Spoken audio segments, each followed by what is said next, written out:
Halo semuanya, ketemu lagi dengan saya Vincentia Desugiawati di YouTube channel Vincentia TV.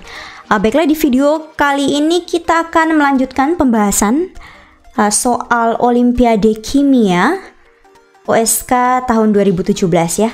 Kalau teman-teman sudah melihat video saya sebelumnya, di sini saya membahas dari soal pilihan ganda nomor 1 sampai dengan nomor 5, dan hari ini saya akan melanjutkan untuk nomor 6 sampai dengan nomor 10.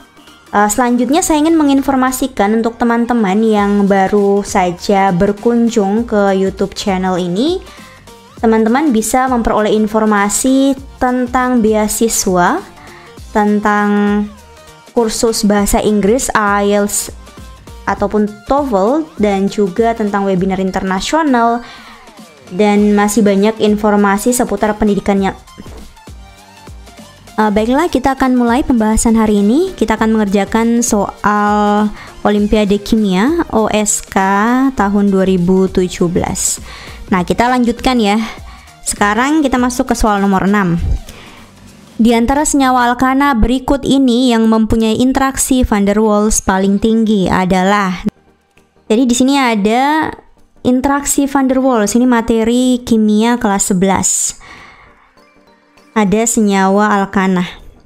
Nah, saya mengingatkan kembali tentang gaya antar molekul dan intramolekul. Jadi ada gaya antar molekul, ada gaya intramolekul. Atau kalau gaya antar molekul ini bahasa Inggrisnya intermolecular forces ya.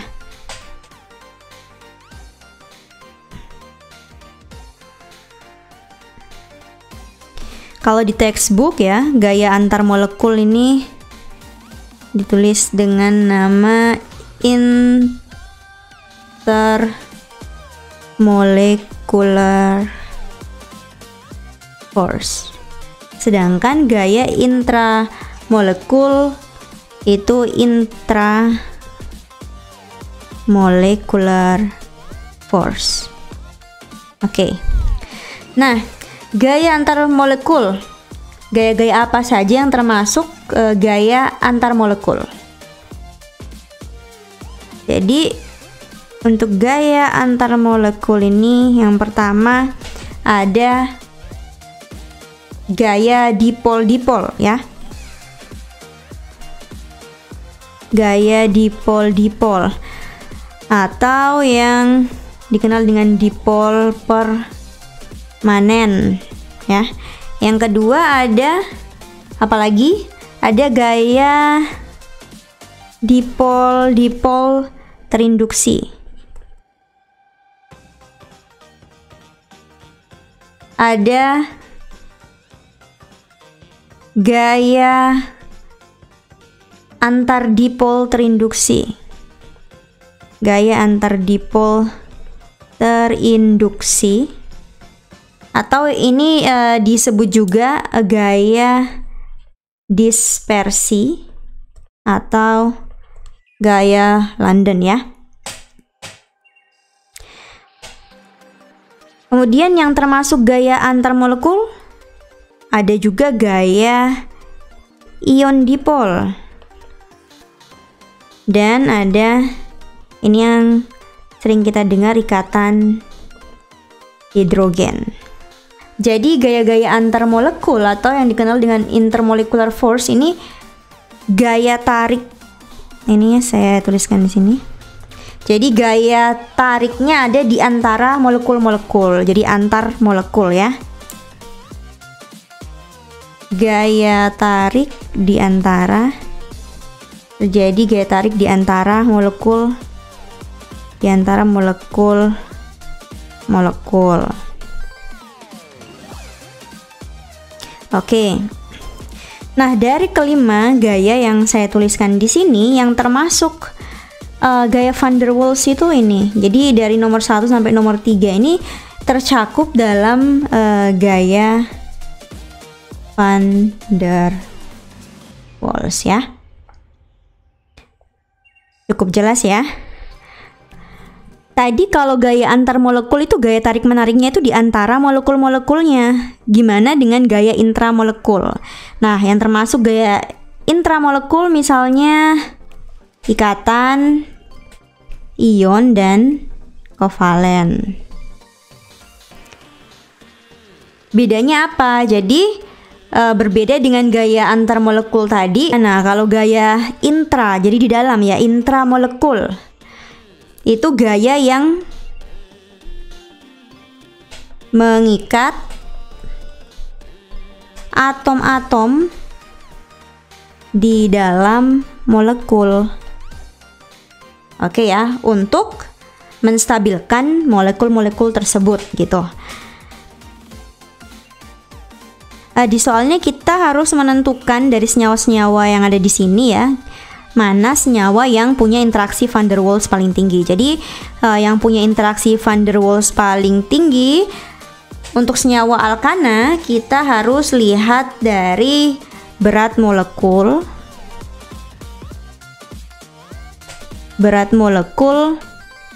dan bentuk molekul.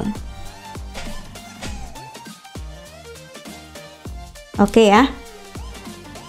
Nah, jadi ada 5 senyawa alkana ya. Kita cari yang pertama, senyawa alkana yang mempunyai atom karbon, yang punya atom karbon terpanjang.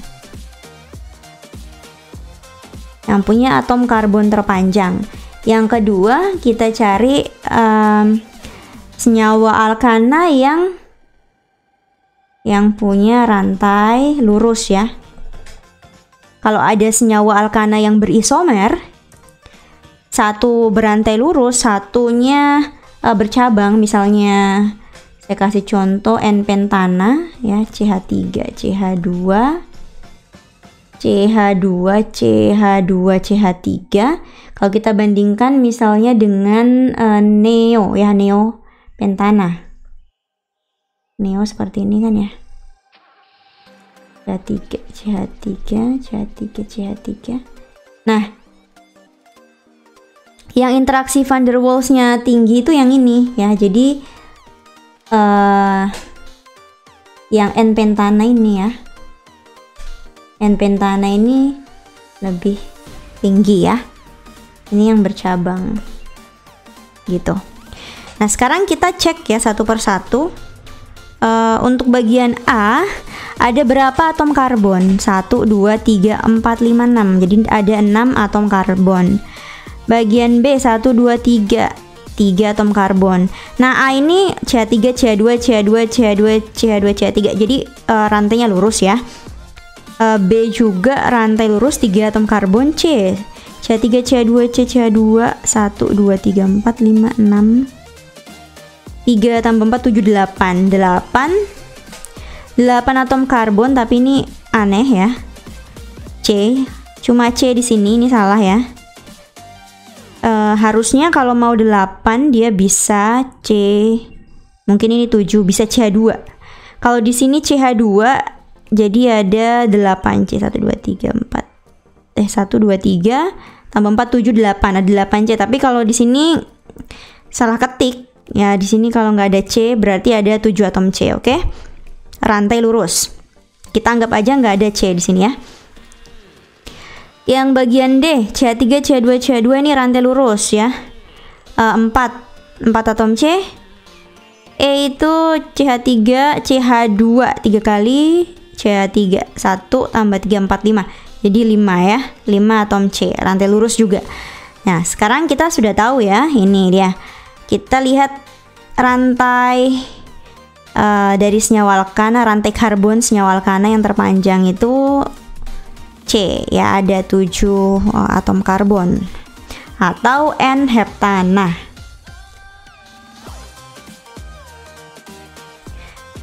Nah, kita lanjut ke soal nomor 7.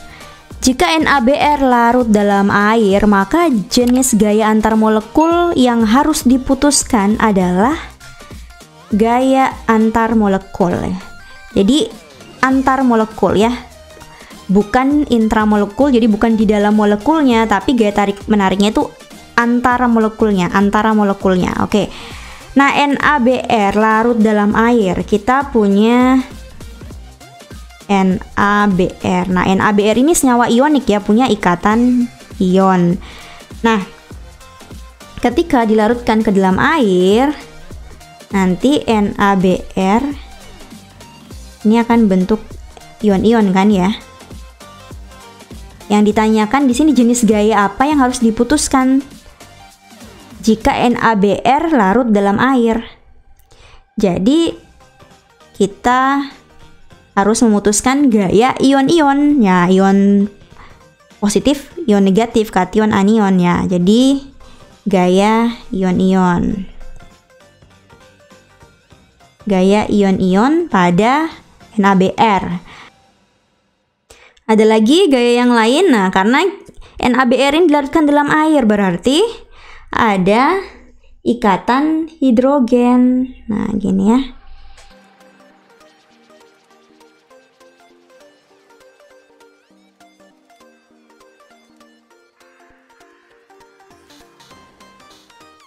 Ini H, kemudian di sini lagi O, ini lagi H gitu. Ya.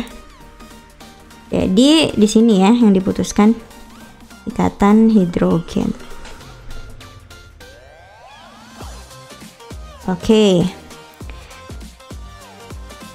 Jadi jawaban untuk nomor 7 ini adalah ini D ya, ada gaya ion-ion dan ikatan hidrogen. Nah, setelah itu nanti ada gaya tarik-menarik antara ion dan dipol ya. Sehingga terbentuk gaya ion dipol ya. Misalnya, jadi kasusnya sama kalau NaCl dilarutkan dalam air ya. Jadi misalnya nanti ada Na plus sama ada dipol gitu, ion dipol. Akan terbentuk gaya ion dipol yang terjadi antara suatu ion ya, jadi bisa kation atau anion dengan suatu molekul yang polar gitu. Oke, kalau kita gambarkan kurang lebih seperti ini. Nanti ada Na plus, ini ada interaksi gini. Kemudian ini ya. Oke. Jadi di sini interaksinya. Di sini gaya ion dipol. Oke ya.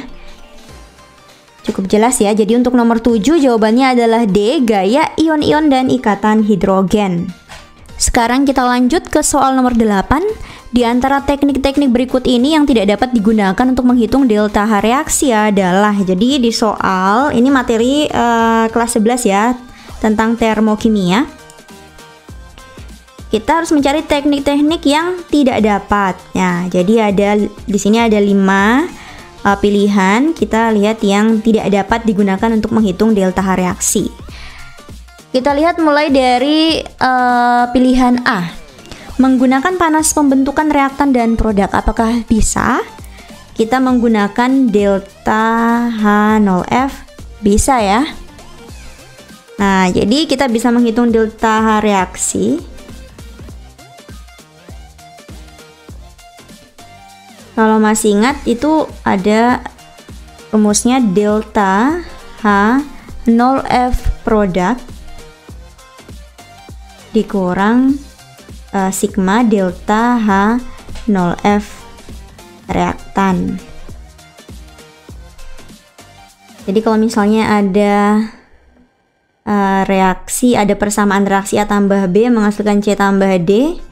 Nah, produknya ini ya, produknya itu di sebelah kanan, reaktannya sebelah kiri. Jadi menghitung delta reaksinya itu kanan dikurang yang di kiri gitu ya. Bagian A ini betul ya. Sekarang B, menggunakan titik leleh reaktan dan produk. Apakah betul? Kita coba cek yang lain dulu. Hukum Hess. Nah, bisa ya, betul. Kalau masih ingat, kita bisa membuat diagram tingkat energi. Diagram tingkat energi atau siklus ya.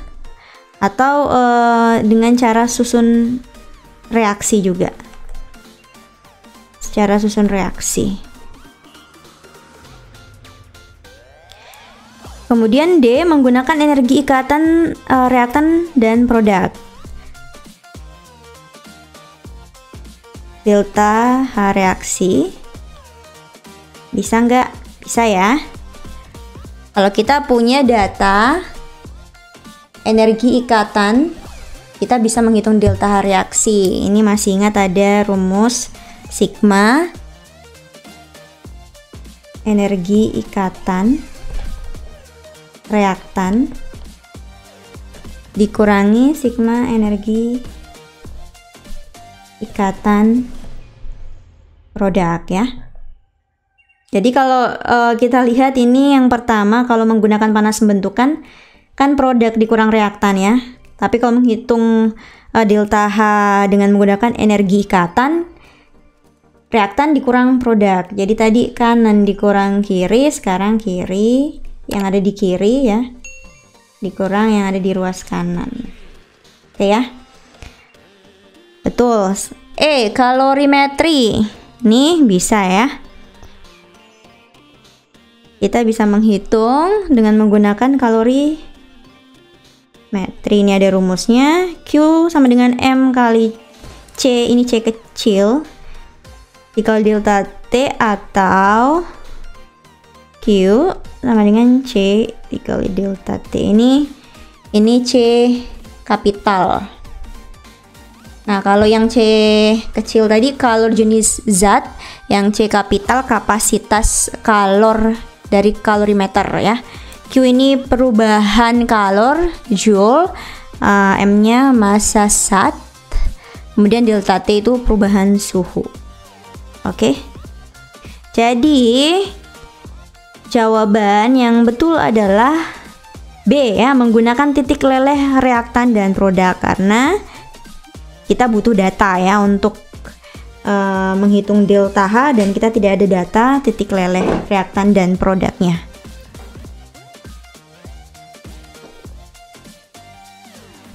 Kita lanjut ke soal nomor 9. Di antara zat berikut, jadi ada 4 zat yang mempunyai nilai entalpi pembentukan standar delta H0F sama dengan 0 adalah. Nah, ini jelas ya, ini untuk soal nomor 9. Jadi yang delta H0F nya 0 itu, jadi yang punya delta H0F 0 itu unsur ya, suatu unsur baik itu monoatomik atau diatomik. Tapi ingat ya, unsur dalam keadaan standar. Nah, yang diatomik itu apa aja? Ini kita sudah pernah bahas, ada 7. Untuk mengingat itu ada Br2, I2, N2, Cl2, H2, O2, F2. 1, 2, 3, 4, 5, 6, 7. Biasanya saya kalau mau ingat, saya tulisnya Brinkloff ya. Ini. Brinkloff ya. Oke, kita lihat di pilihannya. Berarti yang unsur itu ini HCl, ini bukan ya. Na, oke, solid. Ini bukan, dan F2. Oke, jadi nomor 2 dan 4. Di sini 2 dan 4 itu D. Jadi jawaban yang tepat adalah D. 2 dan 4 atau N2 dan F2. Kita masuk ke soal yang terakhir. Jika diketahui data energi ikatan sebagai berikut, ada HH, OO yang ikatan tunggal, ada OO yang ikatan rangkap 2, ada HO ya. Maka entalpi reaksi pembentukan H2O2 adalah, nah tadi kita sudah bahas di soal sebelumnya, untuk menghitung delta H reaksi, jika diketahui ini data energi ikatan, itu kita bisa hitung dengan delta H. Reaksi sama dengan sigma dari energi ikatan reaktan dikurang sigma energi ikatan produknya. Oke. Nah, pertama-tama kita harus tahu dulu reaksi pembentukan H2O2. Nah, kita tuliskan di sini. Saya coba tuliskan di bawah deh ya. Sini. Pembentukan H2O2. Dari unsur-unsurnya. Unsur-unsurnya itu apa? H2O2. Tadi harus diatomik ya. Yang kedua, kita harus setarakan. Cara kedua, kita harus setarakan. Kita lihat hanya di ruas kiri 2, O-nya 2 juga. Di ruas kanan hanya 2, O-nya 2. Berarti sudah setara ya. Reaksinya sudah setara. Kita sekarang menggambarkan strukturnya. Kita gambarkan struktur dari H2O2 dan H2O2. H2 berarti kayak gini ya. O2. O ikatan rangkap 2. Oke, H2O2. Jadi O oke. Nah, setelah menggambarkan struktur dari H2O2 dan H2O2, sekarang kita bisa hitung delta H reaksi ya dari data yang sudah tersedia. Oke, untuk energi ikatan reaktan. Nah, reaktannya ada di ruas kiri ya. Sedangkan produknya yang ada di ruas kanan. Di ruas kiri. Jadi kita mulai dari reaktan ya. Ada apa aja ini reaktan? Berarti ada oke. Apalagi ingat rangkap 2 ya. Di sini ada 2, ada rangkap 2, ada ikatan tunggal. Rangkap 2 ya. Kita lihat untuk HH ini 436. Rangkap 2 berarti 499. Kita jumlahkan 5 4 9 13 1 9 935. Sekarang kita hitung untuk energi ikatan produknya. Ini produk ya. Berarti kan ini ya, ada ikatan OH. Ada berapa? Ada 2, 1, 2. Berarti ada 2 OH dan ada ini OO ya. Ikatan tunggal OO. Kita masukkan angkanya 2 dikali OH di sini 460. Ini sama dengan berapa? 920.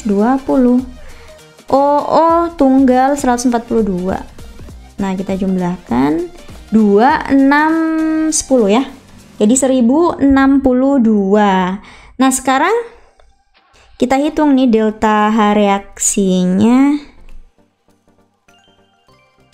sama dengan tadi yang reaktan dikurang produknya. Berarti 935 dikurangi 1062 itu berapa? Kalau mau cepat bisa langsung menggunakan kalkulator ya. Di sini saya dapat minus 127. Oke, jadi entalpi reaksi pembentukan H2O2 adalah minus 127. Jawabannya adalah A.